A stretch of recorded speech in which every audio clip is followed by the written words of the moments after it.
Hello and welcome to video Guru में आपका स्वागत है मेरे प्यारे दोस्तों। आज अगर हम बात करें तो इस वाले सेशन में जहां पर हम एसएससी और रेलवे इन सब एग्जाम्स की अगर हम लोग बात कर रहे हैं तो उसमें कई सारे पहले टॉपिक्स हम लोग कर चुके हैं जो इंपॉर्टेंट थे।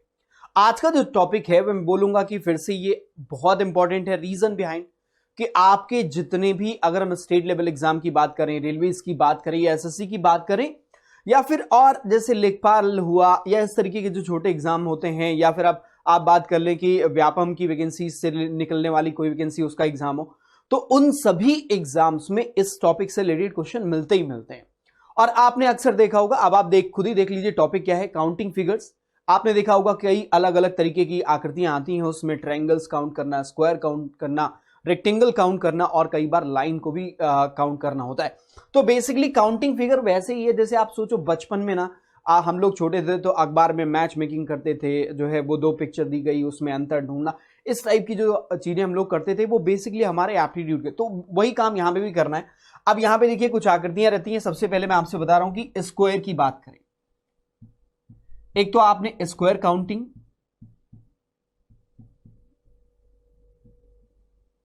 रेक्टेंगल काउंटिंग, ट्रायंगल काउंटिंग और एक जो है वो लाइन काउंटिंग या फिर सर्कल काउंटिंग, इस तरीके से मिसलिनियस हो सकता है।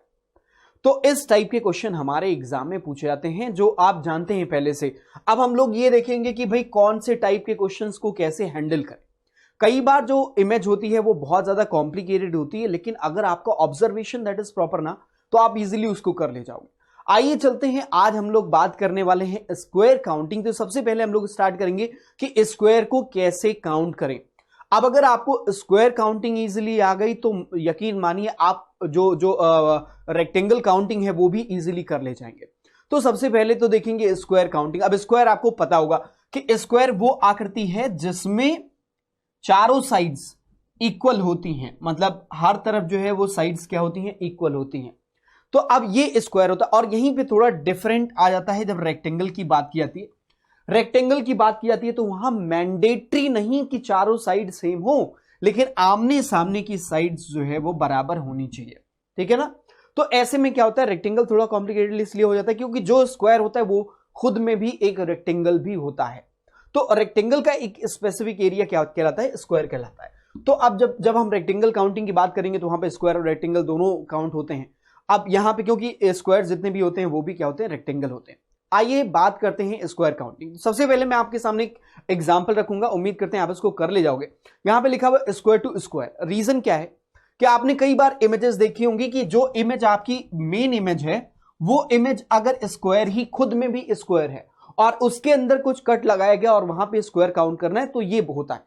अब ऐसे भी हो सकता है कि आपका जो इमेज है ना वो स्क्वायर ना हो, वो एक रेक्टेंगल हो और उस रेक्टेंगल के अंदर आपको स्क्वायर्स काउंट करने हैं।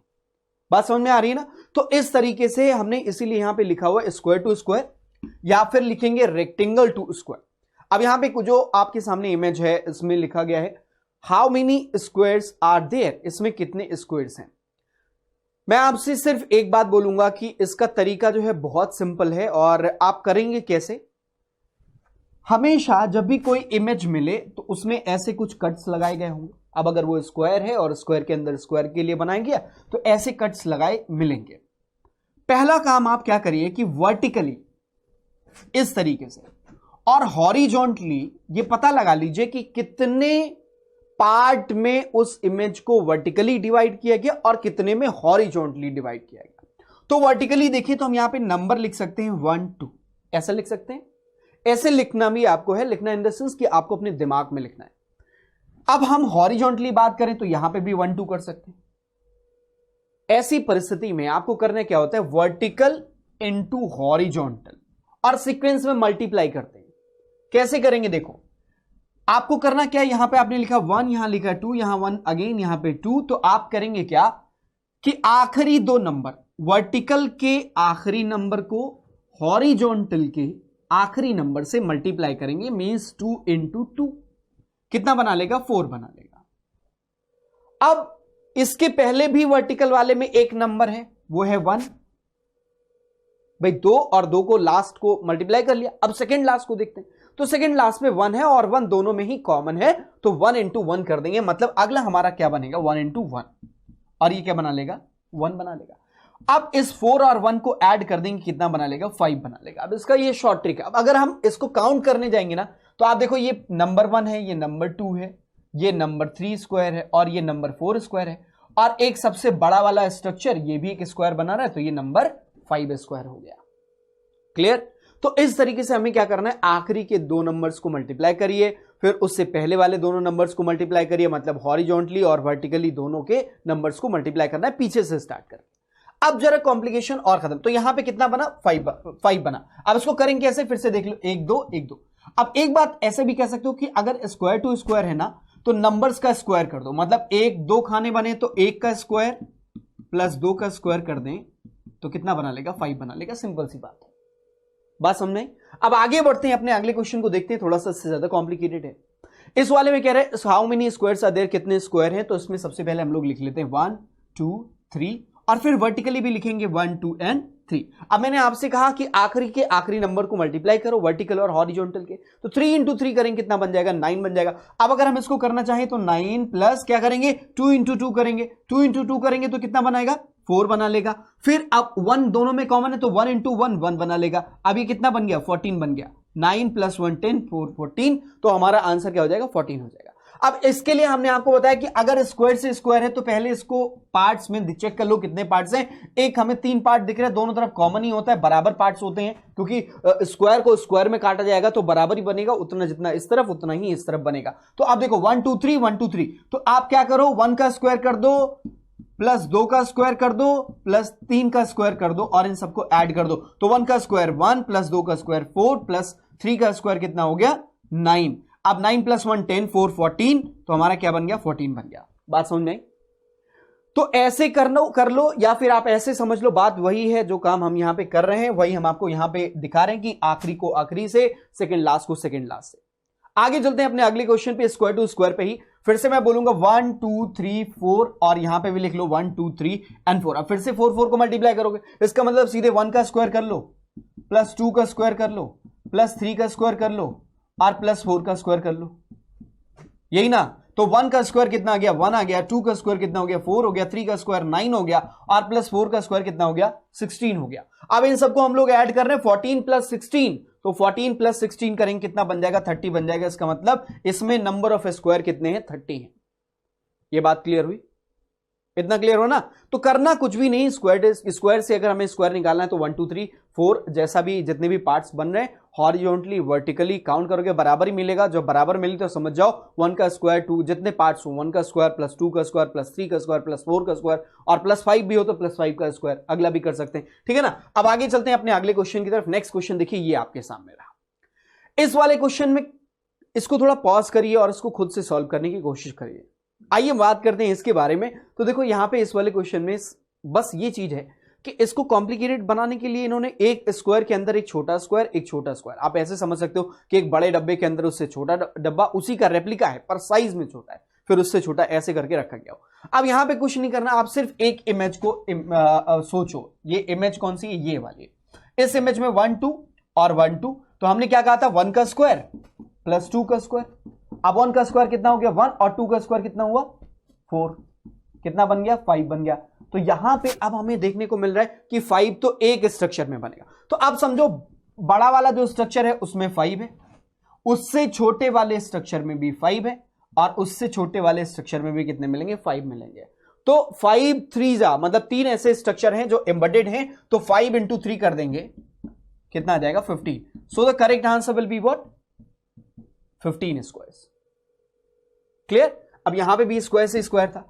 अब हम लोग बात करेंगे रेक्टेंगल से स्क्वायर कैसे निकलेगा। अभी तक हम लोगों ने देखा स्क्वायर से स्क्वायर, अब रेक्टेंगल से स्क्वायर देखेंगे। तो रेक्टेंगल से स्क्वायर देखने के लिए पुनः मैं वही बात बोलूंगा, यहां पे थोड़ा सा चेंज हो जाएगा। लेकिन बात अगर पहला पॉइंट आपने ध्यान रखा होगा मेरा, जैसे स्क्वायर टू स्क्वायर में मैंने कहा 1 का स्क्वायर 2 का स्क्वायर 3 का स्क्वायर, ये समराइज किया। लेकिन वो बना कैसे? आखिरी मतलब वर्टिकल का आखिरी नंबर और हॉरिजॉन्टल का आखिरी नंबर, पीछे से ही स्टार्ट करो ज्यादा बेहतर होगा, ठीक है ना। देखो यहां पे कैसे 1 2 3 और यहां पे इधर लिखेंगे 1 और यहां पे क्या आ जाएगा 2 आ जाएगा। वर्टिकली 1 2, हॉरिजॉन्टली क्या हो रहा है 1 2 एंड 3, करेक्ट है। अब हमने करना क्या है कि आखिरी नंबर से, मैंने क्या बोला, वर्टिकल के आखिरी नंबर से हॉरिजॉन्टल के आखिरी नंबर को मल्टीप्लाई कर दीजिए। तो 3 इंटू 2 करेंगे, कितना आ जाएगा 6 ऐड कर दिया हमने, हां, तो 3 इंटू 2 कर देंगे, कितना आ जाएगा 6 आ जाएगा। अब अगला देखो, इस वर्टिकल में एक नंबर क्या बचा है 1, और हॉरिजॉन्टल का अगला नंबर सेकेंड लास्ट कौन सा है 2। अब आखिरी से स्टार्ट किया, देखो 2 और 3 मिलेगा। अब यहां का 2 वर्टिकल वाले के 1 से मिलेगा क्योंकि बराबर नहीं है, ठीक है ना। तो अब हम क्या करेंगे 2 इंटू 1 कर देंगे, कितना आ जाएगा 2 आ जाएगा। अब अगली बात आती है कि भाई 2 ही नंबर मिले, अब इसका जो हॉरिजॉन्टल का 1 है उसको किसके साथ मल्टीप्लाई करेंगे, उसको किसके साथ मल्टीप्लाई करेंगे। तो आप इतना समझो कि वर्टिकल वाले में 2, 1 और उसके पहले कौन सा आएगा 0, इसका मतलब 0 से मल्टीप्लाई कर देंगे। अब आप ऐसे समझ सकते हो कि इसके आखिरी को उसके आखिरी से मैच करा दो, इसके उससे पहले वाले को उसके पहले वाले से मैच करा दो। अब इस वाले में वर्टिकल में उसके पहले कोई नहीं है तो 0, और इसका हॉरिजॉन्टल वाले का 1 मिल रहा है तो उसको क्या करो 0 से मल्टीप्लाई कर दो, 0 ही देगा, कोई मतलब ही नहीं है। जहां तक पेयर बन रहा है आखिरी से पेयर बनाना स्टार्ट करिए, जहां तक पेयर बनना है वहां तक जाइए, जहां पेयर खत्म हो जाए बनना वहां पे छोड़ दीजिए, ठीक है ना। तो इतना ही काम करना है। तो 2 इंटू 1 कर दिया 2। अब यहां पे हमने क्या करना था, इसका 3 2 1 1 इंटू 0, इसमें 1 की जगह पे क्या आ जाएगा 1 के बाद 0 आ जाएगा। तो इसको चाहे करो या ना करो, मैं सिर्फ आपसे ये बोल रहा था कि आप इतना देख लो कि कितने में पेयर बन रहा है। जैसे यहां 2 और 3 का पेयर बना, फिर इसके 2 का और इसके 1 का पेयर बना, फिर इसके 1 के लिए कोई और पेयर वर्टिकल वाला बनाने वाला नहीं है, छोड़ दिया, उसको कैंसिल कर दिया। तो इसको ऐड करेंगे, कितना आ जाएगा 6 एंड 2 8 हो जाएगा। तो इस क्वेश्चन के लिए करेक्ट आंसर क्या हो जाएगा, how many squares are there. तो रेक्टेंगल से हमने स्क्वायर काउंट किया। अब ये जो डायग्राम बना हुआ है रेक्टेंगल, क्योंकि इसकी सारी साइड्स इक्वल नहीं है, ये स्क्वायर नहीं है, ठीक है ना। तो अब आगे चलते हैं अपने अगले क्वेश्चन की तरफ। ये आपके सामने रहा, इस वाले क्वेश्चन को भी उसी तरीके से करना है। यहां पे आप क्या करोगे 1 2 3 4 और यहां पे लिख दोगे 5। अब यहां पे देखो 1 2 3 और यहां पे 4। अब बात ये आती है, इस वाले में 4 है और इस वाले में 5 ब्लॉक्स बने हुए हैं, और मैंने आपको पहले बार बार बोला है कि अगर आपको काउंटिंग करनी है कुछ नहीं करना मेरे दोस्त, 4 को आखिरी वाले को इसके आखिरी वाले से, तो पहले 4 और 5 का पेयर कर दिया, 4 इंटू 5 कर दिया, कितना आ गया 20 आ गया। फिर देखो 3 इंटू 4, 3 इंटू 4, अब हमने क्या करना है 3 इंटू 4, कितना आ गया 12 आ गया। अब इसको पेयर किया इसके साथ, तो 2 इंटू 3 6।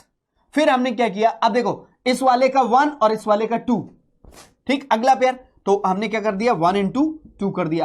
अब 1 इंटू 2 करने के बाद कितना आ गया 2 आ गया। अब यहां अगला 0 जाएगा, 1 के पहले क्या आ जाएगा 0 और इसका 1, तो उसको करने की जरूरत नहीं क्योंकि पेयर ही नहीं मिलेगा। यहां पे वर्टिकल वाले में आपको केवल 4 से लेकर 1 तक मिल रहा है और उधर 5 से 1 तक मिल रहा है, तो मिसमैच हो जाएगा, इसलिए आगे नहीं बढ़ेंगे। अब देख लो 20 प्लस 12 32, और 32 प्लस 2 कितना हो गया 34, 34 प्लस 6 कितना हो जाएगा 40। क्लियर। तो इसका मतलब यह हुआ कि इस वाली आकृति में कुल कितने वर्ग दिख रहे हैं 40 स्क्वायर्स दिख रहे हैं। अब देखो इस तरीके का जब भी क्वेश्चन आएगा इसी तरीके से आपको इसको अप्रोच करना होगा। बस ये होता है कि डायग्राम्स जो है वो थोड़े हिडन होते हैं, और उसका ऑब्जर्वेशन अगर आपका स्ट्रांग हो गया तो आप इजीली उन क्वेश्चंस को कर पाओगे। अब आगे देखो नेक्स्ट वाले में हम लोग रेक्टेंगल काउंटिंग सीखेंगे, और फिर उसके बाद जब हम आगे बढ़ेंगे तो उसमें ट्रायंगल काउंटिंग, और ट्रायंगल काउंटिंग के बाद जब मिसलिनियस पे आएंगे तो आपको ऐसी आकृतियां दिखाएंगे जहां पे आप इन तीनों को ट्रायंगल, रेक्टेंगल और स्क्वायर, इसको अगर आप ऑब्जर्व कर ले गए तो इजीली उन क्वेश्चंस को हैंडल कर ले जाओगे। तो आज के लिए बस इतना ही। Thank you so much for connecting with us, और हमें उम्मीद है कि आपको वीडियो गुरु पसंद आ रहा होगा, और अगर आपको वीडियो गुरु अच्छा लग रहा है लोगों को जरूर इसके बारे में बताइए। Thank you.